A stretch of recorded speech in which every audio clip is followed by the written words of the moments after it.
वीरेश्वर का जन्म। श्री गणेशाय नमः। श्री हरि। संक्षिप्त स्कंद पुराण। काशी खंड उत्तरार्ध। वीरेश्वर का जन्म, तपस्या, वीरेश्वर लिंग का प्राकट्य और उसकी महिमा। रानी बोली, पृथ्वीनाथ, पूर्व काल में पुत्र की इच्छा रखने वाली कुबेर पत्नी श्रीमुखी के आगे ब्रह्मपुत्र नारद जी ने इस व्रत का वर्णन किया था। देवी श्रीमुखी ने इस व्रत का पालन किया और उन्हें नल कुबर नामक पुत्र की प्राप्ति हुई। मार्ग शीर्ष मास के शुक्ल पक्ष की तृतीया तिथि को कलश के ऊपर एक ताम्र पत्र रखकर उसे चावल से भर दे। उसके ऊपर एक वस्त्र बिछावे जो फटा पुराना न हो, नवीन हो, और उसे हल्दी के रंग में रंग दे।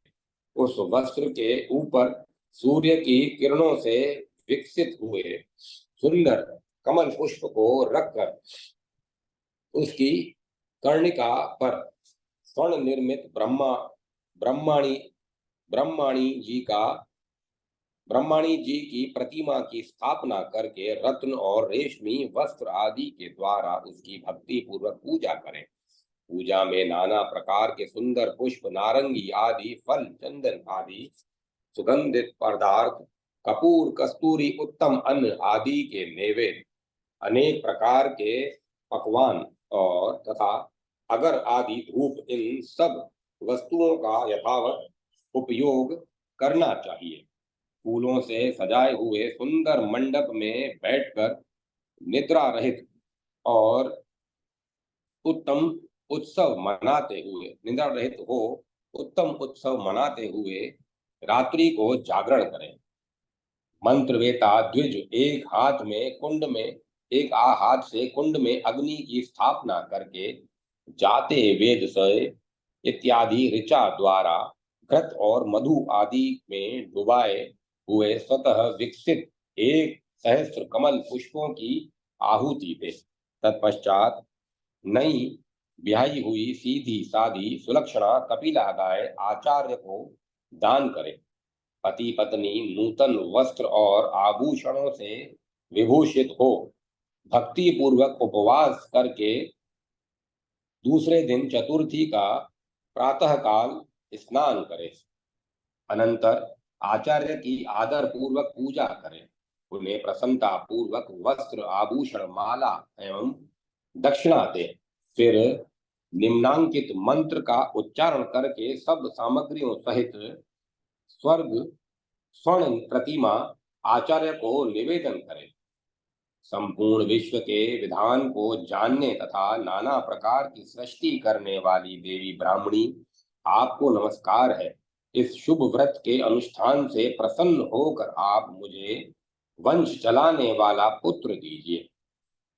तदंतर भक्ति पूर्वक ब्राह्मण भोजन कराकर शेष अन्न से स्वयं स्वयं पारण करना चाहिए। राजन, इस प्रकार यह व्रत मैं आपके साथ करना चाहती हूँ। आप मेरा यह प्रिय कार्य संपन्न करें। स्कंद जी कहते हैं, मुने, यह सुनकर श्रेष्ठ राजा अमित्रजित ने प्रसन्नता पूर्वक पत्नी के साथ उस व्रत का अनुष्ठान किया। रानी गर्भवती हुई। गर्भ अवस्था में उसने देवी पार्वती से यही प्रार्थना की, महामाये, मुझे साक्षात भगवान विष्णु के अंश से उत्पन्न पुत्र प्रदान कीजिए, जो जन्म लेते ही स्वर्गलोक में चला जाए और फिर लौट आवे। संपूर्ण भूमंडल में भगवान शिव का वह सुप्रसिद्ध भक्त हो। मेरे स्तनों का दूध पिए बिना ही वह क्षण भर में 16 वर्ष की अवस्था वाले किशोर के समान हो जाए। रानी की भक्ति से अत्यंत संतुष्ट होकर गौरी देवी ने भी तथास्तु कह दिया। तत्पश्चात समय आने पर रानी ने मूल नक्षत्र में एक पुत्र को जन्म दिया। उस समय हितेशी मंत्रियों ने प्रसूति गृह में स्थित हुई रानी से निवेदन किया, देवी, आपका यह पुत्र दुष्ट नक्षत्र में उत्पन्न हुआ है। यदि आप राजा के जीवन की रक्षा चाहती हैं तो इस पुत्र को त्याग दें। यह सुनकर पतिव्रता रानी ने उस पुत्र को त्याग दिया।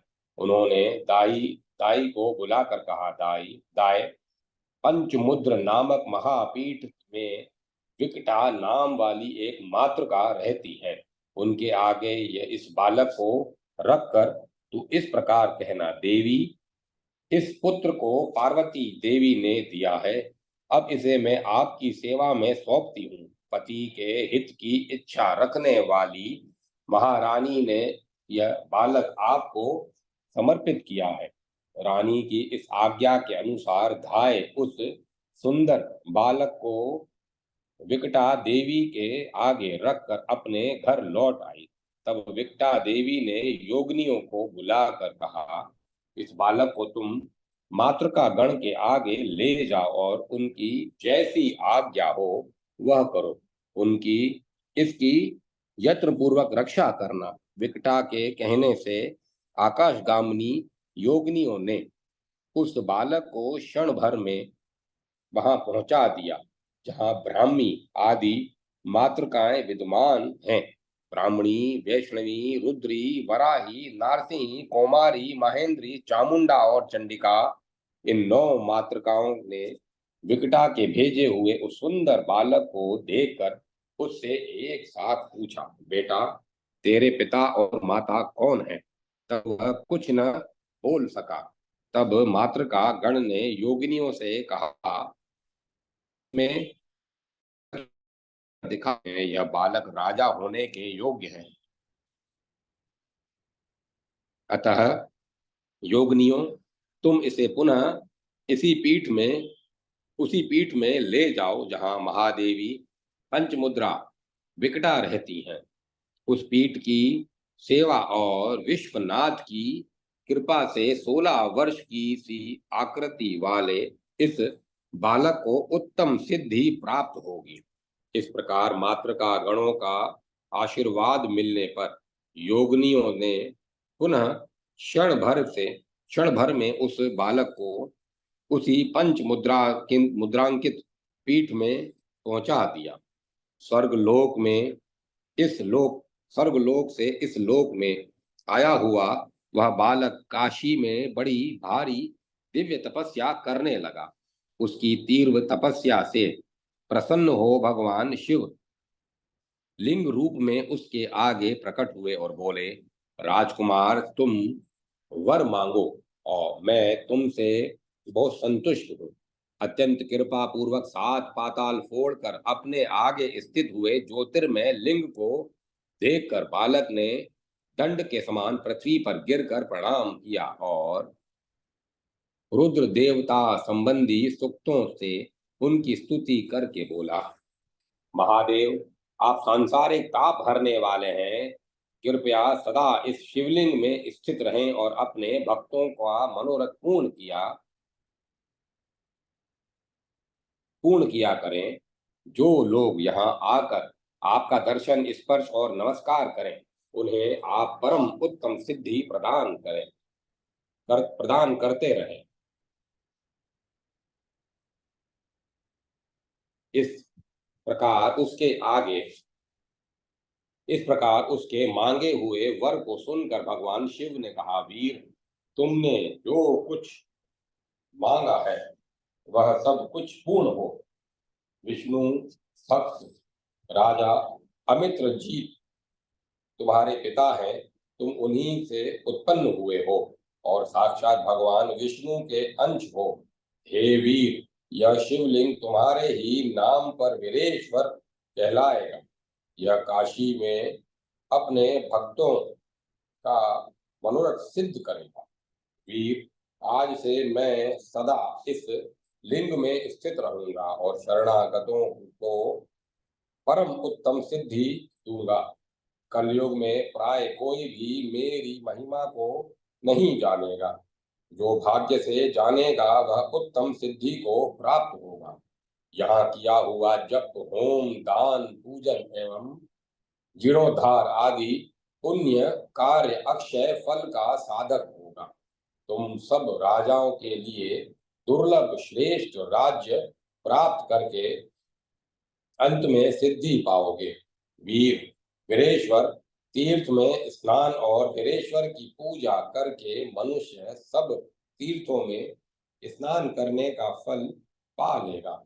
चतुर्दशी तिथि में वीरेश्वर की पूजा करके यत्न पूर्वक एक रात्रि में भी जागरण कर लेने पर मनुष्य फिर पांच भौतिक शरीर को नहीं ग्रहण करता।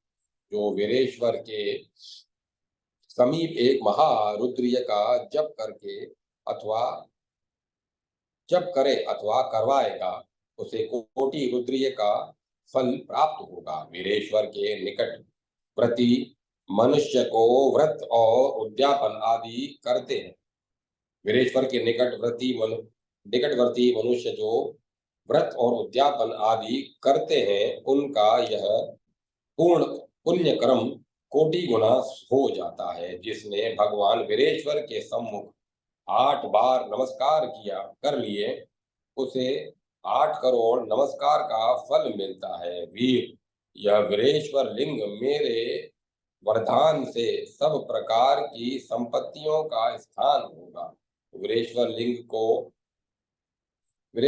लिंग की सेवा करने वाले पुरुषों को मेरी आज्ञा से जीते जी ही तारक ज्ञान की प्राप्ति हो जाएगी। इसीलिए शुभ की इच्छा रखने वाले पुरुषों को इस वीरेश्वर लिंग का सेवन अवश्य करना चाहिए। ओम नमः शिवाय। ओम नमः शिवाय। दुर्वासेश्वर कामेश्वर लिंग की महिमा। स्कंद जी कहते हैं, एक समय महातपस्वी दुर्वासा ऋषि भगवान शंकर के आनंद वन में आए।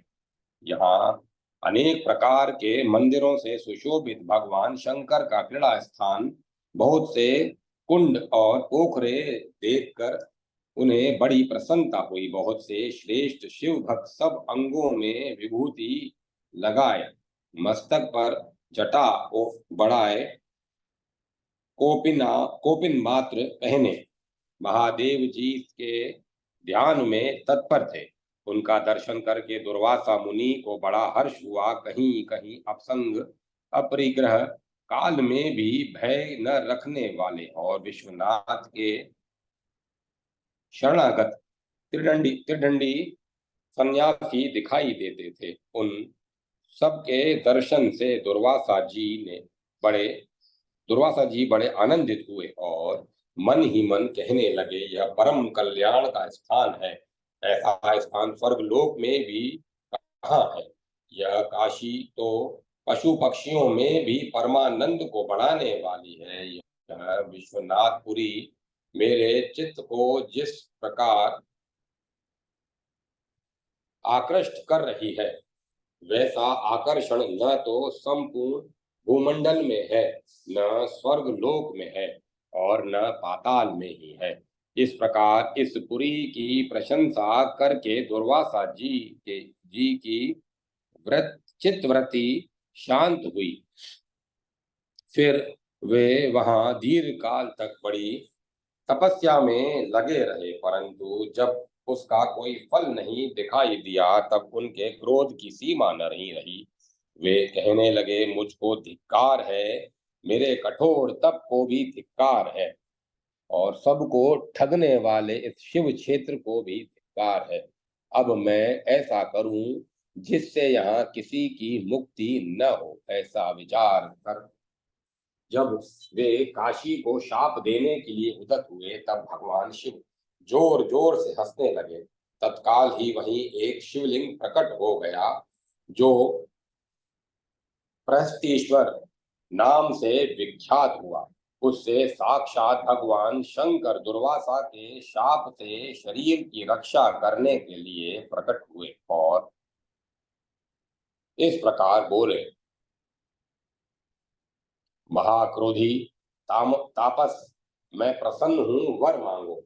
शाप देने के लिए जिनका हाथ उठ चुका था, वे दुर्वासा मुनि भगवान शंकर का करुणामय वचन सुनकर लज्जित हो गए और बोले, तीनों लोकों को अभय देने वाले इस काशीपुरी को शाप देने के लिए उद्यत होने वाले मुझको धिक्कार है। जो बुद्धिमान काशीपुरी में स्थित कर स्तुति करता है, जो काशी को हृदय में धारण करता है, उसमें उसने बड़ी भारी तपस्या की है और उसी ने करोड़ों यज्ञों का अनुष्ठान किया है। काशी, यह दो अक्षरों का नाम, जिसकी जीवा के अग्रभाग पर स्थित है, उस उत्तम बुद्धि वाले पुरुष को कभी गर्भ में नहीं आना पड़ता।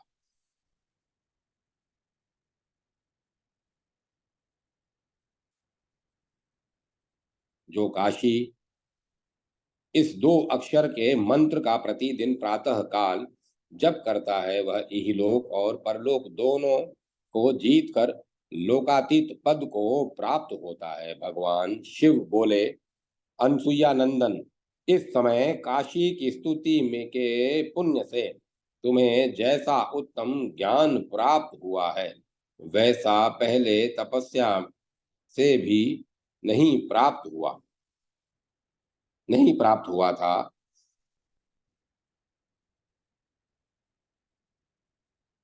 मुने, काशी की स्तुति की लालसा रखने वाला मनुष्य मुझे जैसा अतिशय प्रिय प्रतीत होता है, वैसा प्रिय यज्ञ की दीक्षा लेकर निरंतर मेरा यजन करने वाला पुरुष भी नहीं लगता। यह सुनकर दुर्वासा जी ने भगवान शिव का स्तुति किया और प्रसन्न होकर वर मांगते हुए कहा, देव देव जगन्नाथ करुणाकर शंकर मृत्युंजय उग्र भूतनाथ पार्वती पते त्रिलोचन नाथ दुर्जटे, यहाँ प्रकट हुआ यह लिंग कामद नाम से प्रसिद्ध होवे और यह तड़ाग काम कुंड कहलाए। देव देव ने कहा, महातेजस्वी मुने एवमस्तु, तुमने जो दुर्वासेश्वर लिंग की स्थापना की है, वही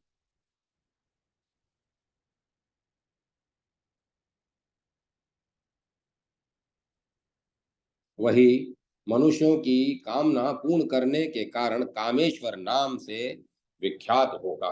जो शनिवार युक्त त्रयोदशी को प्रातःकाल तुम्हारे स्थान पर स्थित काम कुंड में स्नान और तुम्हारे द्वारा स्थापित कामेश्वर लिंग का दर्शन करेगा, वह काम जनित दोष से यम यातना को नहीं प्राप्त होगा। अनेक जन्मों के उपार्जित नाना प्रकार के पाप काम तीर्थ के जल में स्नान करने से क्षण भर में नष्ट हो जाएंगे। कामेश्वर की सेवा से समस्त कामनाएं पूर्ण होंगी। ऐसा वरदान देकर भगवान शिव उसी लिंग में विलीन हो गए। उस शिवलिंग की आराधना से दुर्वासा ऋषि ने संपूर्ण कामनाएं प्राप्त कर ली। इसीलिए बड़ी बड़ी अभिलाषा रखने वाले पुरुषों को सदा प्रयत्न पूर्वक काशी में कामेश्वर की पूजा करनी चाहिए। महापातकों की शांति के लिए काम कुंड में स्नान करके कामेश्वर का दर्शन पूजन करना चाहिए। ओम नमः शिवाय, ओम नमः शिवाय, ओम नमः शिवाय। श्री विश्व कामेश्वर लिंग की महिमा। पार्वती जी बोली, भगवान, काशी में परम विख्यात जो विश्व कामेश्वर लिंग है, उसकी उत्पत्ति का वृतांत कहिए। महादेव जी ने कहा, देवी, पूर्व काल में त्वष्टा प्रजापति के पुत्र विश्वकर्मा हुए, जो ब्रह्मा जी के द्वितीय स्वरूप है। उपनयन संस्कार हो जाने पर वे गुरुकुल में रहकर भिक्षान भोजन और गुरु शुश्रूषा करने लगे। एक दिन वर्षा काल आने पर गुरु ने उन्हें आज्ञा दी, वत्स, तुम मेरे लिए एक पर्णशाला बना दो, जहाँ वर्षा का कष्ट न हो, जो कभी नष्ट और पुरानी न हो। तत्पश्चात गुरु पत्नी ने आज्ञा दी, तुम मेरे लिए चोली बना दो, जो मेरे शरीर के अनुरूप हो, न कसी हुई हो और न ढीली ही हो। वह कपड़े के बिना केवल वल्कल से बनी हो, बहुत सुंदर हो और सदा स्वच्छ रहने वाली हो।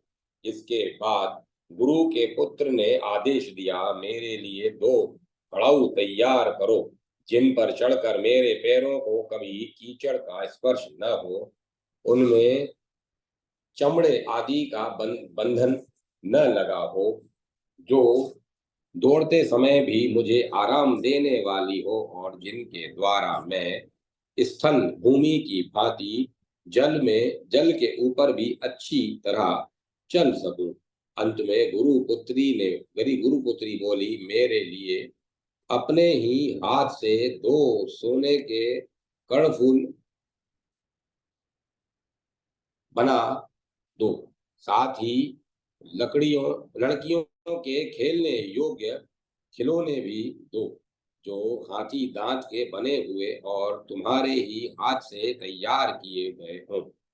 पार्वती, जब विश्वकर्मा ने सबके आगे बहुत अच्छा ऐसा ही होगा इस प्रकार प्रतिज्ञा की और वन के भीतर प्रवेश करके वे चिंता करने लगे। कुछ करना तो जानते नहीं थे, परंतु मैं सब करूंगा ऐसी प्रतिज्ञा करके सामने कर चुके थे, ऐसी प्रतिज्ञा सबके सामने कर चुके थे। अतः मन ही मन इस विचार में पड़े थे, क्या करूं, कहाँ जाऊं, कौन मुझे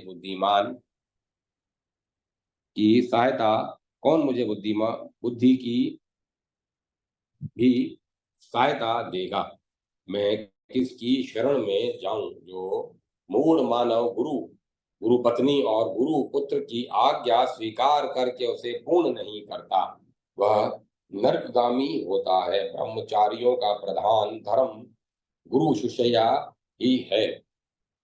गुरुजनों की आज्ञा का पालन न करने पर जो दोष लगेगा, उससे मेरा उद्धार कैसे होगा। मैं इस वन में रहकर मैं इस वन में रहकर उनकी बात पूरी कर सकूंगा। गुरुजनों की तो बात दूर रही, दूसरे छोटे मनुष्यों के भी कार्य को हाँ कहकर स्वीकार कर लेने पर जो उसे पूरा नहीं करता, वह नरकगामी होता है। मैं अज्ञानी हूँ, असहाय हूँ। इन सब कार्यों को मैं कैसे पूर्ण कर सकूंगा। उन्हें इन्हें स्वीकार तो मैंने भय के कारण कर लिया। वन के मध्य भाग में बैठे हुए विश्वकर्मा जब इस प्रकार चिंता में लगे थे, उसी समय उन्हें अकस्मात एक तपस्वी महात्मा दिखाई दिए। उनको नमस्कार करके विश्वकर्मा ने पूछा, आप कौन हैं जो मेरे मन को बहुत सुखी कर रहे हैं। आप तापस रूप में मेरे प्रारब्ध हैं, अथवा साक्षात करुणा वरुणालय भगवान शिव ही प्रकट हो गए हैं। आप जो हो सो हो, आपको नमस्कार है। मुझे उपदेश दें, मैं गुरु पत्नी की और गुरु पुत्रों की आज्ञा का पालन कैसे कर सकता हूँ, इसके लिए कोई उपाय बताइए। वन में इस प्रकार बालक ने वन में उस ब्रह्मचारी बालक के ऐसा कहने पर तपस्वी बोले, त्रष्टा, यह कौन सी अद्भुत बात है। ब्रह्मा जी भी भगवान विश्वनाथ की कृपा से ही संपूर्ण विश्व की सृष्टि करने में प्रवीण हुए हैं। यदि तुम काशी में जाकर सर्वज्ञ विश्वनाथ की आराधना करोगे तो तुम्हारा विश्वकर्मा नाम सार्थक होगा। श्री काशीपुरी में विश्वनाथ जी की कृपा से कोई भी मनोरथ दुर्लभ नहीं है। बालक, यदि तुम अपने मनोरथों को प्राप्त करना चाहते हो तो विश्वनाथ जी के स्थान काशीपुरी में जाओ। इस प्रकार तपस्वी का वचन सुनकर विश्वकर्मा ने पूछा,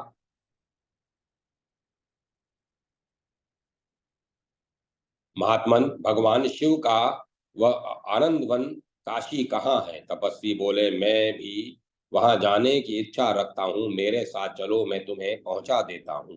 तब उन अतिशय कृपालु महर्षि के साथ विश्वनाथ जी की पुरी में गए। वहां जाने से उनका मन स्वस्थ हो गया। विश्वकर्मा को काशी में पहुंचा कर वे तपस्वी वहीं अस्वाभाविक गति से चले गए। विश्वकर्मा सोचने लगे, कहाँ से कहाँ तो उस वन में व्याकुल चित्त वाला मैं, और कहाँ वे तापस मुनि जो मुझे उत्तम उपदेश देकर यहाँ ले आए। यह सब उन्हीं त्रिनेत्रधारी भगवान शिव की लीला है, जिनके भक्त को कहीं कुछ भी दुर्लभ नहीं है। मेरी गुरु भक्ति ही भगवान शिव को प्रसन्न करने में कारण हुई है। उसी से संतुष्ट होकर परम दयालु भगवान विश्वनाथ ने मुझ पर अनुग्रह किया है। यदि मुझ पर उनकी कृपा न होती तो तपस्वी का संग कैसे प्राप्त होता। मनुष्य जब साधु पुरुषों द्वारा सेवित वेदोक्त मार्ग का त्याग नहीं करता, तभी उस पर भगवान विश्वनाथ अपनी उत्तम दया का विस्तार करते हैं।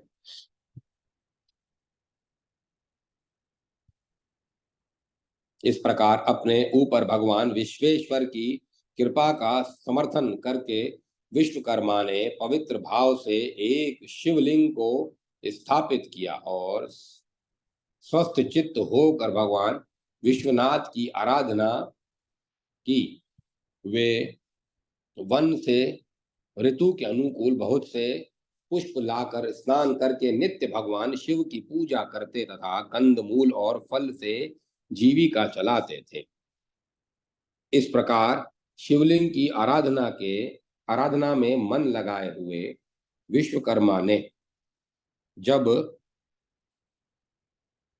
3 वर्ष व्यतीत हो गए, तब करुणानिधान भगवान शिव उनके ऊपर प्रसन्न हुए हो उसी लिंग में से प्रकट होकर बोले, तुराष्ट्र, मैं तुम्हारी दृढ़ भक्ति से बहुत संतुष्ट हूँ। तुम कोई वर मांगो। बालक गुरु पत्नी तथा गुरु पुत्रों ने तुमसे जो कुछ मांगा है वह सब पूर्ण करने की शक्ति तुम्हें प्राप्त होगी। धातु, लकड़ी, पत्थर, मणि, रत्न, फूल, वस्त्र, कपूर आदि सुगंधित पदार्थ, जल, कंदमूल, फल, द्रव्य और वल्कल, इन सब वस्तुओं का काम बनाने की विद्या तुम्हें प्राप्त होगी। जिस जिस पुरुष की जैसे जैसे घर या मंदिर बनवाने की रुचि होगी, उसके संतोष के लिए सब कुछ उसी प्रकार करने की कला में प्रवीण होगे।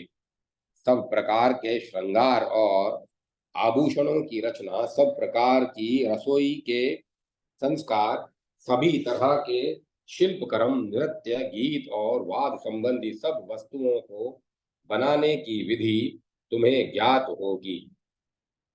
शिल्प निर्माण की कला में तुम दूसरे ब्रह्मा समझे जाओगे। अनेक प्रकार के यंत्र, भांति भांति के अस्त्रों का निर्माण, जलाशय, कूप, तड़ाग, बावली आदि और तथा उत्तम दुर्ग की रचना का भी तुम्हें ज्ञान होगा। तुम मेरे वरदान से संपूर्ण कलाओं के ज्ञाता हो जाओगे। सारी इंद्रजाल विद्या भी तुम्हारे अधीन होगी। सब कर्मों में कुशलता, सब बुद्धियों की श्रेष्ठता और सबके मनोवृत्तियों का ज्ञान होने पर तुम्हें स्वतः मनोवृत्तियों का ज्ञान तुम्हें स्वतः प्राप्त होगा। संपूर्ण विश्व में अखिल कर्मों का ज्ञाता होने के कारण तुम्हारा यह विश्वकर्मा नाम यथार्थ होगा। विश्वकर्मा बोले, भगवान, मैंने अज्ञ होते हुए भी यह जो शिवलिंग स्थापित किया है, इसकी आराधना करके मेरी ही भांति दूसरे लोग भी सद्बुद्धि के पात्र हो।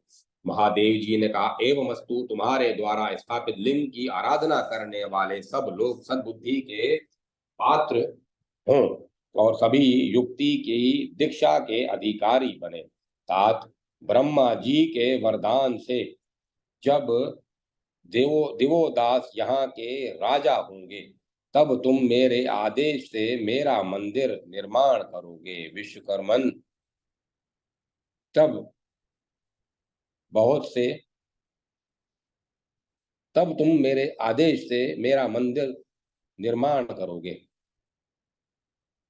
विश्वकर्मन, अब तुम जाओ और गुरु जी की आज्ञा के पालन का यत्न करो, क्योंकि जो गुरु के भक्त हैं वे निस्संदेह मेरे ही भक्त हैं। भक्तों का अभिष्ट पूर्ण करने वाला मैं तुम्हारे द्वारा स्थापित उस आर्चा विग्रह के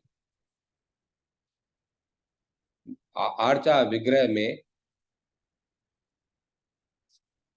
निरंतर निवास करूंगा। अंगारेश्वर से उत्तर भाग में जो तुम्हारे स्थापित किए हुए इस लिंग की आराधना करेंगे, उन्हें पग पग पर अभिष्ट मनोरथों की प्राप्ति होगी। ऐसा कहकर महादेव जी अंतर्ध्यान हो गए और विश्वकर्मा अपने गुरु के पास आए।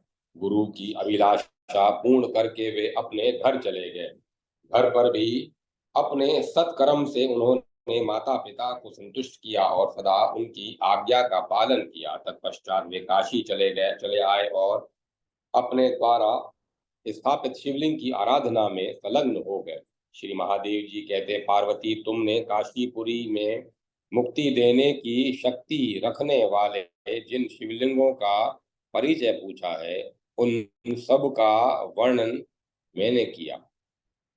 ओमकारेश्वर, त्रिपिष्टेश्वर, महादेवेश्वर, व्रता व्रति कृतिका कृति वासेश्वर, रत्नेश्वर, चंद्रेश्वर, केदारेश्वर, धर्मेश्वर, वीरेश्वर, कामेश्वर, विश्वकर्मेश्वर तथा मणिकर्णिकेश्वर मणिकर्णीश्वर, अविमुक्तेश्वर और संपूर्ण विश्व को सुख देने वाले विश्वनाथ नाम से प्रसिद्ध विश्वेश्वर, ये सभी मुक्तिदायक लिंग है। अविमुक्त क्षेत्र में आकर जिसने भगवान विश्वेश्वर का पूजन कर लिया, उसका सैकड़ों कल्पों में भी जन्म नहीं होता। जितेंद्रिय सन्यासियों को 8 महीने घूमने का विधान है और वर्षा के चौमासे में एक स्थान पर रहने के लिए शास्त्र की आज्ञा है। उन्हें किसी एक स्थान पर लगातार 1 वर्ष तक नहीं रहना चाहिए, परंतु अविमुक्त क्षेत्र में जिनका प्रवेश हो गया है, ऐसा सन्या ऐसे सन्यासियों के लिए भ्रमण करने का आदेश लागू नहीं होता और उन्हें यहाँ मोक्ष भी निस्संदेह प्राप्त होता है। इसीलिए कभी काशीपुरी का परित्याग नहीं करना चाहिए। इन 14 लिंगों की महात्म्य कथा सुनकर श्रेष्ठ पुरुष 14 भुवनों में उत्तम सम्मान प्राप्त करेगा। ओम नमः शिवाय। ओम तत्सत। ओम तत्सत। ओम ओम। अब मैं कथा को विराम देता हूँ। ओम।